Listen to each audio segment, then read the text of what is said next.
সুপ্রভাত বন্ধুরা, কেমন আছো তোমরা? আশা করছি সবাই খুব ভালো আছো আর আমরাও বেশ ভালো আছি। আমি আলপনা আমার নতুন আরও একটি ব্লগে তোমাদের সবাইকে জানাই অনেক অনেক স্বাগত আর অনেক অনেক ভালোবাসা। আজ হচ্ছে রবিবার, এখন ঘড়িতে সময় ওই সকাল 5:30। আর আজ যেহেতু ছুটির দিন, কোনো তাড়াহুড়ো নেই, ধীরে সুস্থে সমস্ত কাজগুলো করে নিচ্ছি। তবে প্রথমে গ্যাসটা মুছে ঘর দুয়ারগুলো ঝাড় দিয়ে নিয়েছি আর বাসি কাজ যেগুলো থাকে সমস্তটাই কিন্তু কমপ্লিট করে নিয়েছি। কয়েকটা জামা কাপড় প্রথমে ভিজিয়ে দিয়েছিলাম, এখন সেগুলো কেচে নিচ্ছি।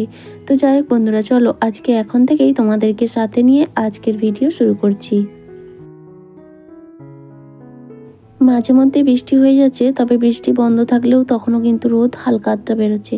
তবে আজকে কিন্তু বেলার দিকে বেশ রোদ বেরিয়েছিল আর গরমটাও তেমন রয়েছে। বৃষ্টি হলে কি হবে, যখনই বৃষ্টি বন্ধ হয় তখন কিন্তু প্রচণ্ড গরম থাকে। ওই হয় না বলে ওই শেষ সময়ে প্রচণ্ড হারে হয়, যেমন ভাদ্র মাস শ্রাবণ মাস, এই সময় কিন্তু বর্ষাকাল হলেও প্রচণ্ড পরিমাণে গরম থাকে, তাই না? তো যাই হোক, আজকেও সেরকম বিভৎস গরম। আজ ছুটির দিন, ওরা বাবা মেয়ে দুজনে ঘুমাচ্ছে আর আমি টুকটুক করে সংসারের কাজগুলো করে নিচ্ছি। আর এই যে জামা কাপড়গুলো ধুয়ে নিয়ে তারপরে স্নান টান করে নেবো একেবারে, আর তারপর চা করে ওদেরকে ডাকবো। প্রত্যেক দিন তো সকাল সকালই ঘুম থেকে উঠতে হয় মেয়েকে টিউশন যাওয়ার জন্য। তো ভাবলাম ও নিজেই বলে শুয়েছে কালকে রাতে যে আমাকে ডাকবে না, বেলা পর্যন্ত ঘুমাবো। তো সেই জন্য ওরা ঘুমাচ্ছে, ঘুমাক, আমিও তাহলে ধীরে সুস্থে কাজগুলো করে নিই। ওদিকের বাসি সমস্ত কাজকর্ম কমপ্লিট হয়ে গেছে আর এখন এই যে ঘর দরগুলো নাতা দিয়ে নিচ্ছি। যদিও চারিদিকে ভেজা হয়ে আছে, তো ওই বেশি কি জায়গা নয়, তুলসী তলা একটু দিয়েছি আর সেই ঠাকুর ঘরটা একটু দিয়েছি। আর এই গেটটা থেকে ওই গেট পর্যন্ত প্রত্যেক দিন কিন্তু দিয়ে থাকি। তবে হালকা করে যে কদিন প্রচণ্ড বৃষ্টি হচ্ছিল, বন্ধ ছিল, আজকে ভাবলাম 2-3 দিন পরে তাই একটু হালকা করে দিয়ে নিচ্ছি। নাহলে কি বলতো, সবসময় পায়ে পায়ে তো ধুলো হয়, একটু নাতা দিলে মনে হয় কি ধুলো কম থাকে। তো যাই হোক, একটু শুকনো শুকনো করেই দিচ্ছি, মানে একবার জল নিয়ে বেশ খানিকটা, দেখতেই পেলে তোমরা এতটা দিলাম, তবে একটু হাওয়া বাতাস খেলে শুকিয়ে যাবে। তো নাতাটা দিয়ে তারপর স্নান করে নেব, কারণ সমস্ত বাসি কাজ আমার হয়ে গেছে। আগের দিনের ভিডিওতে বিলাস হালদার আইডি থেকে সুপিয়া বনু এবং আশুতোষ চক্রবর্তী আইডি থেকে সুমি বনু, সত্যি দুজনেরই দেখো নামে কত মিল, একজন সুপিয়া আর একজন সুমি। তো দুজনেই জানতে চেয়েছে আমার বাড়ি কোথায়। তো আমার বাড়ি হচ্ছে পশ্চিম মেদিনীপুর জেলায় দাসপুর থানায়। তো তোমাদের বাড়ি কোথায় দুজনকেই বলছি, অবশ্যই পরের ভিডিওতে কমেন্ট করে জানিও। আর সুমি বনু হচ্ছে আমার নতুন বন্ধু হয়েছে এবং অনেক সুন্দর সুন্দর কমেন্ট করেছে, অনেক বড় একটা কমেন্ট করেছে। তো সে লিখেছে আমার গ্রামের ভিডিও নতুন যে মোটিভেশন তুলে ধরেছি, সেই জন্য ভিডিওটা তার ভীষণ ভালো লেগেছে এবং প্রথম থেকে লাইক দিয়ে আমার ভিডিওটা দেখে নিয়েছে এবং আমার জন্য অনেক ভালোবাসা রেখেছে। তো থ্যাংক ইউ সো মাচ বনু, এইভাবেই পাশে থেকো। অত বড় কমেন্ট আর পড়তে পারলাম না, তাই আমি আমার মতো করে তোমার কমেন্টটা বলে দিলাম।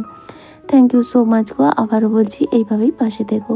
আর তারপর দেখো স্নান টান করে চলে এসেছি, এসে জামা কাপড়গুলো মেলে এখন এই যে চা করে নিলাম। তো মেয়ে এখনও ওঠেনি, তোমাদের দাদাভাই আর আমার দুজনে চা খেয়ে নিলাম।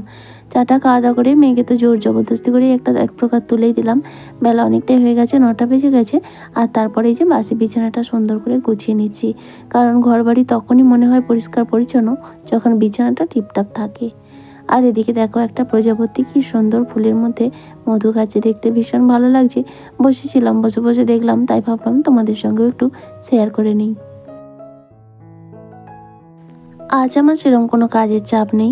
আজকে অনেক দিন পর বাড়িতে একটু মাংস রান্না হবে, তোমাদের দাদাভাই গেছে বাজার, কারণ আমাদের তো ওষুধ চলছিল তোমরা জানো, আর তারও আগে বেশ কিছুদিন আগে হয়েছিল। তো সেই জন্য মেয়ে অনেক ওষুধ কেটে যাওয়ার পর থেকেই বলছিল, তাই আজকে রবিবার আছে, সেই জন্য তোমাদের দাদাভাই আনতে গেছে। আর জানোই তো মাংস হলে আমার কিন্তু রান্নার ছুটি থাকে। আমি যে পারি না তা কিন্তু নয়, তবে ও কিন্তু এটা রান্না করতে ভালোবাসে আর রান্নাও করে ভালো। তো সেই জন্য আমি সমস্ত জোগাড় করে দিই, ওই কিন্তু রান্না করে। আর এই দিনটা আমার ছুটি থাকে। আমাদের মতো গৃহবধূদের এক দিন যদি রান্নার ছুটি পাই, তাহলে তো মনে হয় ভীষণ ভালো লাগে, কারণ প্রত্যেক দিন ওই একঘেয়েমি নিজের হাতে রান্না খেতে ভালো লাগে না। মাঝে মধ্যে মনে হয় অন্য কেউ একটু রান্না করে দিলে মনে হয় ভালো লাগবে। তো সেক্ষেত্রে এরকম একটা দিন আসলে ভালোই হয়। আসলে কি বলতো, সংসারের শান্তি তখনই বজায় থাকবে যখন পরিবারের প্রত্যেকটা মানুষ সবার কাজে এগিয়ে আসবে। এরকম ভেদাভেদ যাতে না করে, যেন আমার কাজ এটা নয়, এটা মেয়েদের কাজ, বা এটা পুরুষদের কাজ, এটা আমি কেন করব, এই ভেদাভেদটা যদি না থাকে, তাহলে কিন্তু সংসারের শান্তি বজায় থাকে। আর আমার ক্ষেত্রে তো আমরা পরিবারে আমরা দুজন, তো দুজনের যদি পরিপূরক না হয় সেখানে কি করে শান্তি থাকবে, তাই না?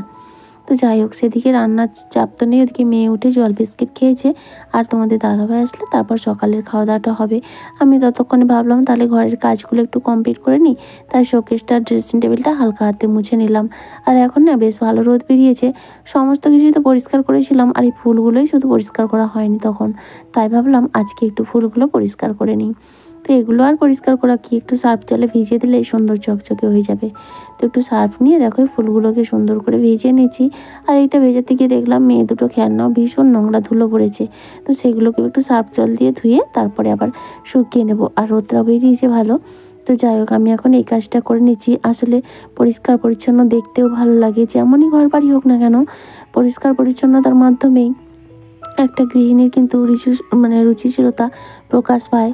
বোঝাই যায় যে তার রুচিটা কতটা ভালো বা খারাপ, তার এই ঘর বাড়ি গোছানো এবং পরিষ্কার পরিচ্ছন্নতার মাধ্যমে বোঝা যায়। আর এমনিতেও আমরা জানি পরিষ্কার পরিচ্ছন্ন বাড়িতেই মা লক্ষ্মী বসবাস করে।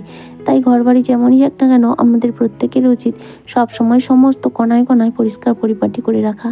সে যাই হোক না কেন, জিনিস ছেঁড়া হোক, কিন্তু দেখবে সেই জিনিসটা যদি পরিষ্কার থাকে তাহলে কিন্তু ব্যবহার করতেও অসুবিধা হয় না।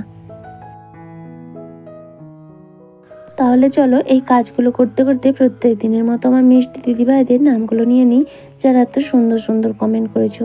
প্রথমে রয়েছে বিলাস হালদার, MJ অধিকারী ফ্যামিলি, আশুতোষ চক্রবর্তী, প্রশান্ত হালদার।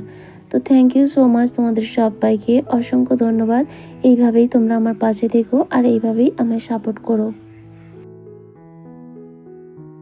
আর এখন দেখো ফুলগুলো ধুয়ে ওই চালের মধ্যে মেলে দিলাম একটা কাপড় বিছিয়ে। আর এদিকে তোমাদের দাদাভাই এসে গেছে, তো এসে চিকেনটা ভালো করে ধুয়ে নিয়েছে। আর এখন এই যে ম্যারিনেট করে রাখছে একটু লেবু, লবণ, হলুদ আর লঙ্কা আর সরষের তেল। তো এই দিয়ে ম্যারিনেট করে রাখবে। আর ওদিকে আমি কিন্তু ভাতটাও বসিয়ে দিয়েছি। আর রান্না বলতে মাংস হলে আমাদের তো অন্য কিছু চাই না, তবে দুটো পটল আছে সেগুলো না শুকিয়ে যাচ্ছে, তাই ভাবছি পটল দুটো আমি ভেজে নেব। তো এদিকে ভাতটা বসিয়ে দিচ্ছি, এদিকে মাংসটা ম্যারিনেট করে আমরা সকালে কিন্তু খাওয়া দাওয়া করে নেব। ওদিকে চপ এনেছে, চপ দিয়ে মুড়ি খেয়ে নেব। আর এখন এই যে হাঁড়িটা জল বসিয়ে গিয়েছিলাম, গরম হয়ে গেছে, এখন চালটা ধুয়েও তুলে দিচ্ছি।